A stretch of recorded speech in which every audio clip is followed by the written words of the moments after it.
Hello dear subscribers, today I will tell you how you can easily fix your error. So if you can't receive notifications from text messages that you received, so how you can fix getting this notification? So for doing this you just need to go to the settings, and in the settings you need to find here notifications. So just open notifications, and here you need to find messages.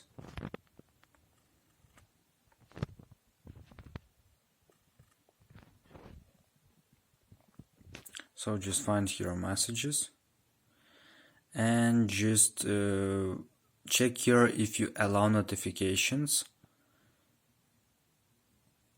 So just check it.